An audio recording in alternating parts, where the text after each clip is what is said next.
कल्पना कीजिए कि मध्य पूर्व के किसी बंद कमरे में कुछ देशों के तेल मंत्री आपस में भिड़ जाते हैं और ठीक 3 हफ्ते बाद भारत के छत्तीसगढ़ में एक छोटे से कारखाने में काम करने वाले मजदूर की नौकरी चली जाती है। बिल्कुल ऐसा ही होता है। या फिर अमेरिका के शेयर बाजार में कोई भारी हलचल होती है और यहाँ पंजाब के किसान का ट्यूबवेल चलाने का खर्च अचानक से बढ़ जाता है। सुनने में ये किसी साइंस फिक्शन फिल्म की कहानी लग सकती है, लेकिन असल में ये आज की जो ग्लोबल इकोनॉमी है ना, उसकी एकदम जमीनी हकीकत है। सही कहा आपने।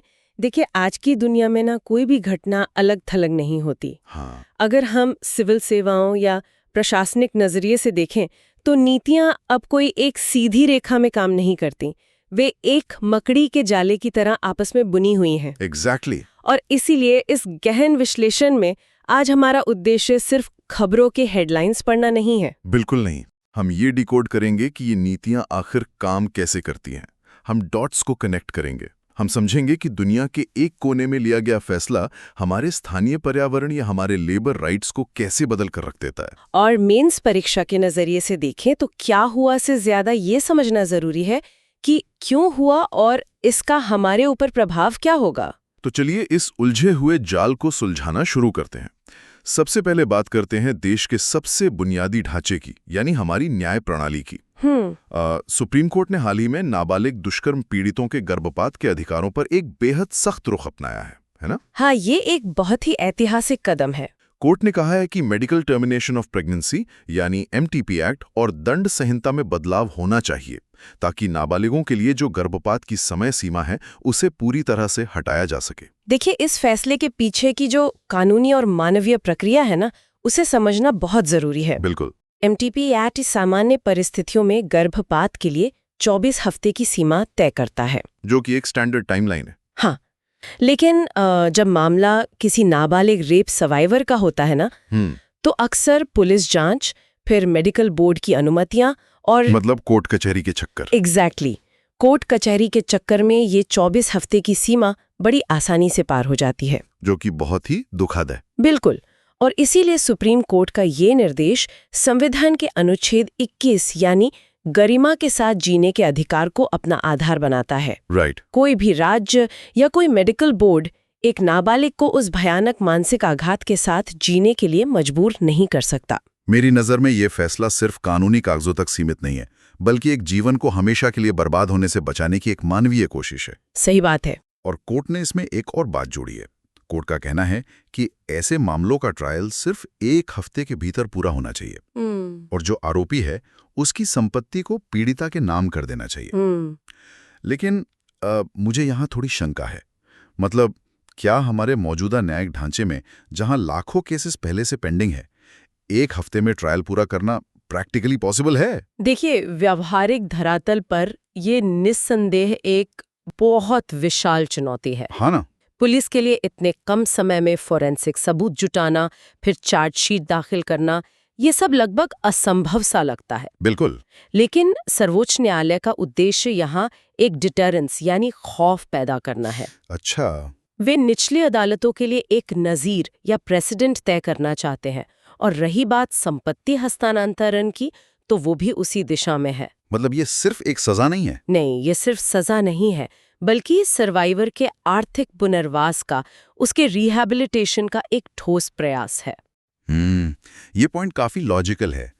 अब न्यायिक सुधारों की बात हो ही रही है, तो एक नई मांग ने काफी तूल पकड़ लिया है, और वो है राजस्व न्यायिक सेवा कैडर यानी रेवेन्यू जुडिशियल सर्विस कैडर बनाने की मांग। जी। सुप्रीम कोर्ट में एक याचिका दायर की गई है, जिसमें कहा गया है कि जमीन जायदाद के विवाद वो अधिकारी सुलझा रहे हैं जिनके पास वकालत की कोई डिग्री नहीं है। बिल्कुल। अगर मैं इसे अपने नजरिए से देखूं, तो क्या हमें सच में वकीलों की एक और फौज या एक नए कैडर की जरूरत है? इसे इस तरह से समझते हैं, भारत में 60% से ज्यादा पेंडिंग केसेस जमीन और संपत्ति से जुड़े हैं। हाँ, प्रॉपर्टी डिस्प्यूट्स तो हर जगह हैं। और वर्तमान में तहसीलदार या एसडीएम जैसे जो राजस्व अधिकारी होते हैं, वे इन मामलों को सुनते हैं। अब इनका मुख्य काम तो प्रशासन चलाना और कानून व्यवस्था देखना है ना? Right. लेकिन संपत्ति का अधिकार, वसीयत या उत्तराधिकार जैसे जो मुद्दे होते हैं, वे बेहद तकनीकी होते हैं। इनमें सिविल प्रक्रिया संहिता यानी सीपीसी की बहुत गहरी समझ चाहिए होती है। हाँ, कोई आम इंसान तो उसे समझ भी नहीं सकता। एग्जैक्टली तो बिना औपचारिक कानूनी शिक्षा के जब ये प्रशासनिक अधिकारी इन जटिल मामलों पर अपना फैसला सुनाते हैं तो कई बार कानूनी गलतियां हो जाती हैं। अच्छा, और फिर मामला ऊपर की अदालतों में चला जाता होगा? बिल्कुल, वे मामले अंततः हाई कोर्ट या सुप्रीम कोर्ट में अपील के रूप में सालों साल लटकते रहते हैं। तो मतलब ये तो वैसा ही हुआ है जैसे किसी बड़े हार्ट सर्जन की जगह एक जनरल फिजिशियन से ओपन हार्ट सर्जरी करवाना। न्याय के लिए भी तो विशेषज्ञता जरूरी है। यही तो याचिकाकर्ता का मुख्य तर्क है और ये संविधान के अनुच्छेद 14 के तहत समानता के अधिकार का भी उल्लंघन हो सकता है। वो कैसे? क्योंकि आप इतने जटिल कानूनी मामलों को उन लोगों के हाथों में छोड़ रहे हैं जो कानूनी विशेषज्ञ नहीं है। पॉइंट है। और न्याय प्रणाली में एक और बड़ा पेच फंस गया है, जनहित याचिकाओं यानी पीआईएल को लेकर। हाँ, ये एक बहुत बड़ा मुद्दा बन गया है आजकल। हमने देखा कि सबरीमाला मामले के दौरान सरकार ने पीआईएल के दुरुपयोग पर चिंता जताई थी। मतलब जिस पीआईएल को गरीबों और शोषितों के लिए बनाया गया था, उस पर अब एजेंडा प्रेरित होने का ठप्पा लग रहा है। देखिए, पीआईएल का जन्म ना 1970 के दशक में हुआ था। अच्छा। तब कोर्ट ने लोकस स्टैंडाई के सख्त नियमों में ढील दी थी। लोकस स्टैंडाई का मतलब होता है कि जिसके साथ अन्याय हुआ है सिर्फ वही व्यक्ति कोर्ट का दरवाजा खटखटा सकता है। हाँ, जो कि एक पारंपरिक तरीका है। बिल्कुल, लेकिन पीआईएल ने इस नियम को बदल दिया। यानी कोई भी जागरूक नागरिक किसी शोषित वर्ग के लिए न्याय मांग सकता है। जो कि पेपर पर तो बहुत अच्छी बात है। पेपर पर बहुत अच्छी बात है, लेकिन समस्या ये है कि पिछले कुछ सालों में इसका इस्तेमाल नीतिगत फैसलों में रुकावट डालने के लिए होने लगा है। राजनीतिक विरोधियों को परेशान करने के लिए या फिर सिर्फ पब्लिसिटी पाने के लिए भी इसका खूब इस्तेमाल हो रहा है। तभी इसे पब्लिसिटी इंटरेस्ट लिटिगेशन भी कहा जाने लगा है। एग्जैक्टली और इसीलिए कोर्ट और सरकार अब इस बात पर गंभीरता से विचार कर रहे हैं कि पीआईएल दायर करने वालों की जवाबदेही कैसे तय की जाए। सही बात है। खैर, न्यायपालिका की इस बहस से निकलकर अब जरा उन लोगों की बात करते हैं जो नीतियां बनाते हैं, यानी हमारे चुने हुए प्रतिनिधि। बिल्कुल। चुनाव आयोग ने हाल ही में एक बड़ा कदम उठाया है। मतगणना केंद्रों पर धांधली और अनधिकृत प्रवेश को रोकने के लिए क्यूआर कोड आधारित पहचान पत्र अनिवार्य कर दिए गए हैं। हाँ, ये एक बहुत जरूरी रिफॉर्म था। सुनने में तो ये डिजिटल इंडिया की एक बहुत ही शानदार तस्वीर लगती है, लेकिन क्या भारत जैसे विशाल देश में जहां मतगणना केंद्रों पर भारी भीड़ होती है, हंगामा होता है, क्या सिर्फ एक तकनीकी स्कैनिंग से अनधिकृत प्रवेश सच में रुक जाएगा? देखिए, तकनीकी स्कैनिंग तो इसका सिर्फ बाहरी आवरण है। अच्छा, तो असली खेल क्या है? असली खेल उस डेटाबेस का है जो इसके पीछे काम कर रहा है। चुनाव आयोग ने जो ECI नेट लॉन्च किया है वो हर एक व्यक्ति की डिजिटल फुटप्रिंटिंग करता है। ओके, मतलब पूरा ट्रैक रिकॉर्ड रखा जाएगा। बिल्कुल। पहले क्या होता था, सिर्फ एक कागज का पास होता था जिसे कोई भी गले में डालकर अंदर जा सकता था, कोई खास चेकिंग नहीं होती थी। फेक पास बनाना भी आसान था। एग्जैक्टली लेकिन अब जब कोई QR कोड स्कैन करेगा तो सर्वर पर एक रियल टाइम लॉग बनेगा। ये रिकॉर्ड रहेगा कि कौन सा अधिकारी या एजेंट किस हॉल में कितने बजे अंदर गया। और अगर किसी ने सिस्टम हैक कर लिया तो इंटरनेट तो कहीं भी डाउन हो सकता है। अगर सिस्टम हैक होने या इंटरनेट डाउन होने का डर है तो ये व्यवस्था क्लोज्ड लूप लोकल सर्वर पर भी काम कर सकती है। अरे वाह, ये तो बहुत स्मार्ट है। हाँ, ये फ्री एंड फेयर इलेक्शन सुनिश्चित करने की दिशा में मानवीय त्रुटि और मिली भगत को खत्म करने का एक बहुत ही मजबूत संस्थागत तरीका है। तो चुनाव में पारदर्शिता तो चली आ गई, लेकिन एक बार जब नई सरकार चुन ली जाती है ना, तो उसके सामने सबसे बड़ी चुनौती होती है अपने वादे पूरे करने की। बिल्कुल। और यहीं से शुरू होता है असली खेल, राज्यों का खजाना। वित्त मंत्रालय की जो अप्रैल की नई रिपोर्ट आई है वो बता रही है कि कई राज्य बहुत ही गंभीर राजकोषीय तनाव यानी फिजिकल स्ट्रेस से गुजर रहे हैं। हाँ, ये रिपोर्ट काफी चौंकाने वाली है। हिमाचल प्रदेश का राजस्व घाटा उसकी GSDP का -2.4% हो गया है। पंजाब -2.2% पर है और केरल -2.1% पर है। देखिए, इस पूरी स्थिति को समझने के लिए ना हमें राजस्व घाटे या रेवेन्यू डेफिसिट की कार्यप्रणाली को समझना होगा। वो कैसे काम करता है? जब सरकार अपनी रोजमर्रा की कमाई जैसे टैक्स वगैरह उससे ज्यादा पैसा अपने रोजमर्रा के खर्चों पर उड़ा देती है, जैसे कर्मचारियों की सैलरी, पेंशन या सब्सिडी हो गई। एग्जैक्टली तो उसे राजस्व घाटा कहते हैं। इसके उलट होता है पूंजीगत व्यय या कैपिटल एक्सपेंडिचर, जो सड़कें या अस्पताल जैसी लॉन्ग टर्म चीजें बनाने में लगता है, जिससे फ्यूचर में रिटर्न मिलता है। बिल्कुल। वित्त मंत्रालय की चेतावनी इसलिए इतनी गंभीर है क्योंकि मध्य पूर्व के संकट के कारण वैश्विक महंगाई तेजी से बढ़ रही है।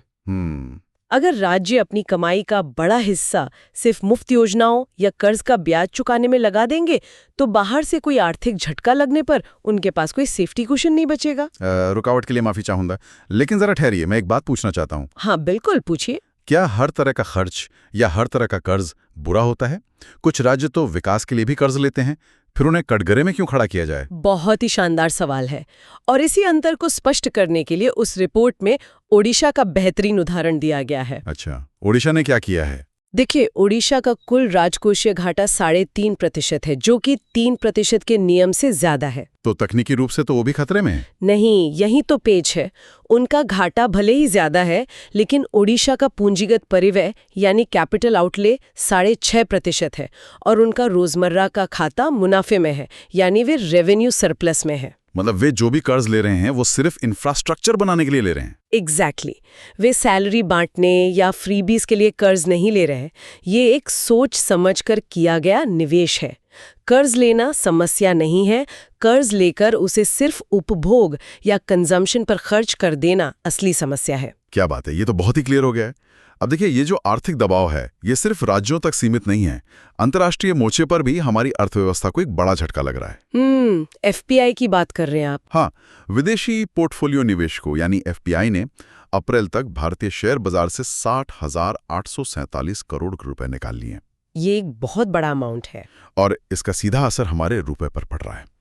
अनुमान है कि डॉलर के मुकाबले रुपया 96 रुपए तक गिर सकता है। यहाँ बहुत से श्रोताओं के मन में ये सवाल आ सकता है कि शेयर बाजार से पैसा निकलने पर हमारी करेंसी क्यों गिर जाती है? देखिए, ये मांग और आपूर्ति यानी डिमांड एंड सप्लाई का बहुत सीधा सा नियम है। अच्छा। विदेशी निवेशक जब भारतीय बाजार में पैसा लगाते हैं तो वे अपने साथ डॉलर लाते हैं और उसे रुपए में बदलकर निवेश करते हैं। तो रुपए की डिमांड बढ़ती है। बिल्कुल। लेकिन जब वे किसी डर या घबराहट में अपना पैसा निकालते हैं तो वे उन करोड़ों रुपयों को वापस डॉलर में बदलते हैं और अपने देश ले जाते हैं। ओके। इस प्रक्रिया में होता यह है कि अंतर्राष्ट्रीय मुद्रा बाजार में अचानक से डॉलर की मांग बहुत ज्यादा बढ़ जाती है और रुपए की बाढ़ आ जाती है। एग्जैक्टली। और अर्थशास्त्र का नियम है कि जब कोई चीज बाजार में जरूरत से ज्यादा हो जाती है तो उसकी कीमत गिर जाती है। एग्जैक्टली। और जब हमारा रुपया गिरता है तो हमारा कच्चा तेल आयात बहुत महंगा हो जाता है, जिससे देश के अंदर पेट्रोल डीजल महंगा होगा और फिर हर चीज पर महंगाई बढ़ेगी। बिल्कुल सही। तो मतलब एक तरफ विदेशी निवेशक पैसा निकाल रहे हैं, दूसरी तरफ रुपया कमजोर हो रहा है। इस पूंजी की कमी की भरपाई कैसे होगी? क्या इसीलिए सरकार ने प्रत्यक्ष विदेशी निवेश यानी एफडीआई के नियमों में इतनी बड़ी ढील दी है? बहुत ही सटीक विश्लेषण किया आपने। देखिए, जब पोर्टफोलियो निवेश बाहर जाता है, जो कि बहुत अस्थिर होता है, हॉट मनी कहते हैं जिसे। हाँ, हॉट मनी, तो देश को प्रत्यक्ष निवेश यानी एफडीआई की सख्त जरूरत होती है, जो फैक्ट्रियों और उद्योगों में लंबे समय के लिए आता है। इसीलिए सरकार ने ये नया नियम बनाया है कि जिन विदेशी निवेश प्रस्तावों में चीनी हिस्सेदारी 10% से कम है, उन्हें अब 60 दिनों के भीतर फास्ट ट्रैक मंजूरी दे दी जाएगी। ये असल में जो ग्लोबल सप्लाई चेन है उसे चीन से बाहर निकालकर भारत में स्थापित करने की एक बहुत ही सोची समझी रणनीति है। और विदेशी व्यापार को बढ़ावा देने के लिए हमने न्यूजीलैंड के साथ भी एक बड़ा मुफ्त व्यापार समझौता यानी एफटीए साइन किया। हाँ, ये भी दिसंबर की एक बहुत बड़ी डेवलपमेंट है। 15 सालों में $20 बिलियन का निवेश आएगा, 5000 पेशेवर वीजा मिलेंगे, और सबसे दिलचस्प बात, हमारी आयुष और उनकी माओरी स्वास्थ्य पद्धतियों को मान्यता मिलेगी। लेकिन जब मैंने इस खबर को पढ़ा था ना, तो मैं थोड़ा हैरान था। आपकी हैरानी का कारण शायद डेयरी सेक्टर होगा। बिल्कुल।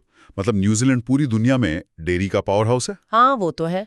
और हमारे यहाँ तो करोड़ों छोटे और सीमांत किसान सिर्फ दूध बेचकर अपना घर चलाते हैं। भारत हमेशा अपने डेयरी सेक्टर को लेकर बहुत प्रोटेक्टिव रहा है।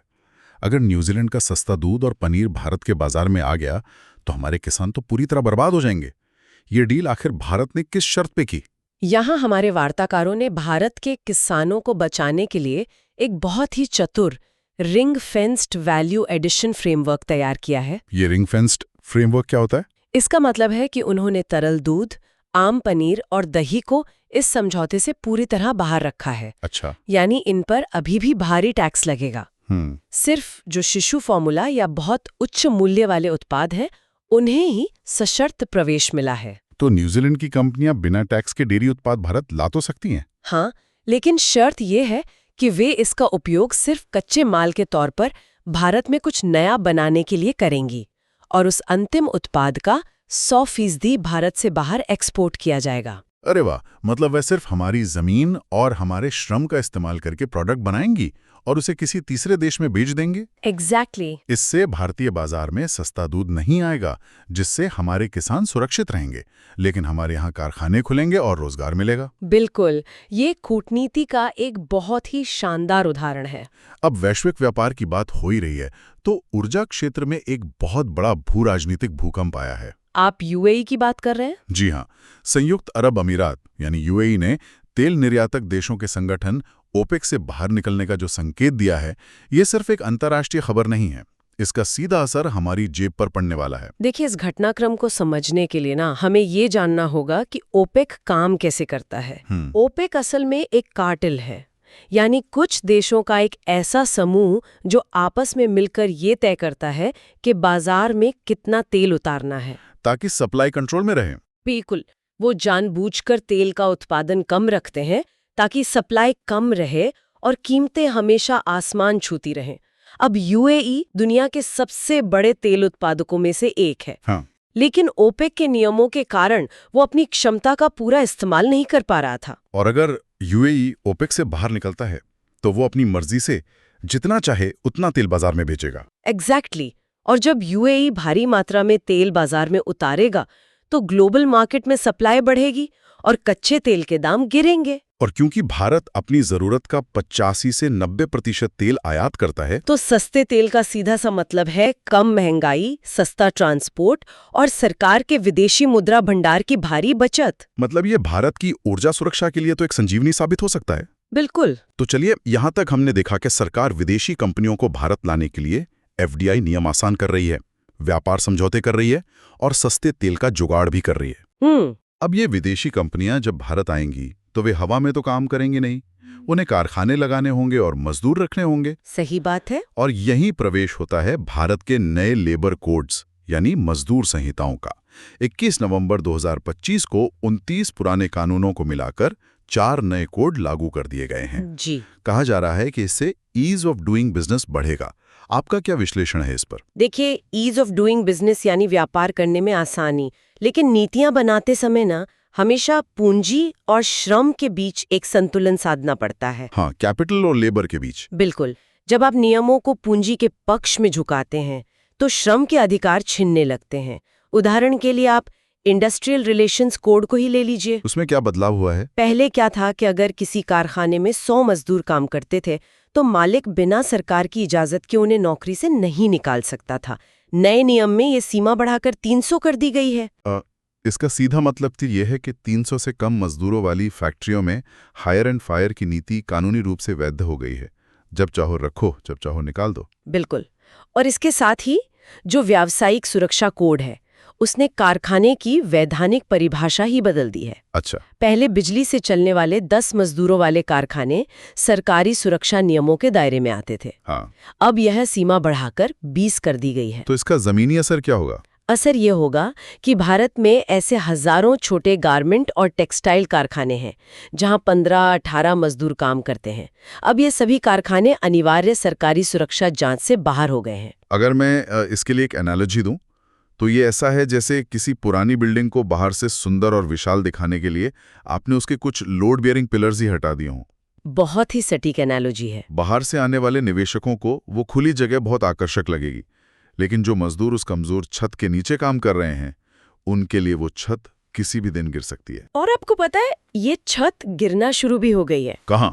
नोएडा में जो 20,000 रुपए न्यूनतम वेतन के लिए मजदूरों का प्रदर्शन हुआ, या फिर छत्तीसगढ़ के वेदांता प्लांट में बॉयलर फटने से 20 ठेका मजदूरों की जो दर्दनाक मौत हुई। अरे बाप रे! ये सब सिर्फ हादसे नहीं है, ये एक ऐसे सिस्टम के परिणाम है जहां मजदूर कंपनी के स्थायी कर्मचारी नहीं रह गए हैं। और उनके प्रति जो सुरक्षा की जवाबदेही है उसे पूरी तरह से धुंधला कर दिया गया है। एग्जैक्टली 1926 की ट्रेड यूनियन एक्ट से लेकर आज तक हमने कागजों पर बहुत तरक्की की है, लेकिन जमीनी हकीकत आज भी उन 20 ठेका मजदूरों की राख में दबी है। श्रम के इस शोषण के बाद अब बात करते हैं संसाधनों के दोहन की। वर्ल्ड बैंक और अंतर्राष्ट्रीय ऊर्जा एजेंसी की एक हालिया रिपोर्ट ने एक बहुत ही शांत लेकिन भयानक संकट का खुलासा किया है। और वो है वाटर एनर्जी फूड नेक्सस, यानी जल ऊर्जा खाद्य गठजोड़। देखिए, ये गठजोड़ ना हमारी पूरी सभ्यता का इंजन है, और इसके बिगड़ने का सबसे बड़ा कारण है अर्थशास्त्र का एक बुनियादी नियम, शून्य सीमांत लागत या जीरो मार्जिनल कॉस्ट। इसे थोड़ा आसान भाषा में समझाएंगी? बिल्कुल। इसे पंजाब और हरियाणा के उदाहरण से समझिए। कृषि को बढ़ावा देने के लिए सरकारें किसानों को सिंचाई के लिए मुफ्त या भारी सब्सिडी वाली बिजली देती हैं। हाँ, फ्री इलेक्ट्रिसिटी तो एक बड़ा राजनीतिक मुद्दा भी है। अब होता यह है कि जब किसान को पानी निकालने के लिए चलने वाली मोटर का कोई बिल नहीं भरना पड़ता, तो वो मोटर घंटों तक चलती रहती है, क्योंकि उसके लिए उस पानी और उस बिजली की कीमत शून्य हो गई है। एग्जैक्टली। और इसी वजह से जमीन के नीचे से अंधाधुंध पानी निकाला जा रहा है। ये तो बहुत खतरनाक है। यही नेक्सस फेलियर है। हमारी ऊर्जा नीति यानी मुफ्त बिजली हमारे जल संसाधनों को नष्ट कर रही है।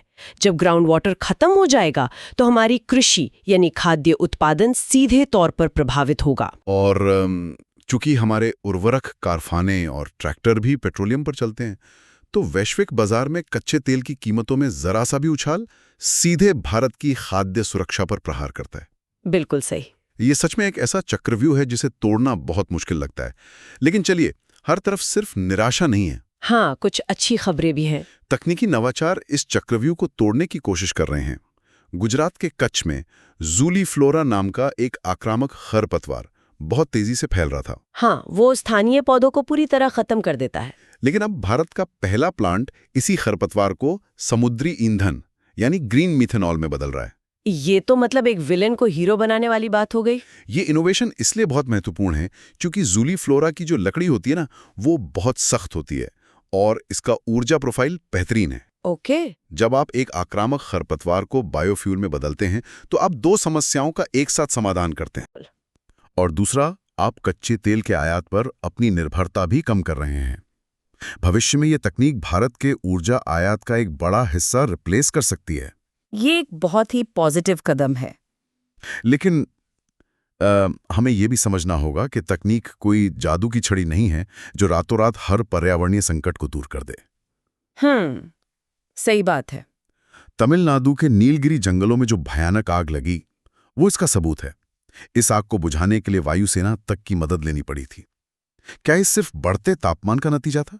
देखिए, तापमान और जलवायु परिवर्तन ने निश्चित रूप से एक ट्रिगर का काम किया है, लेकिन इस आग के फैलने का जो तंत्र है वो मानवीय गतिविधियों और आक्रामक प्रजातियों से भी जुड़ा है।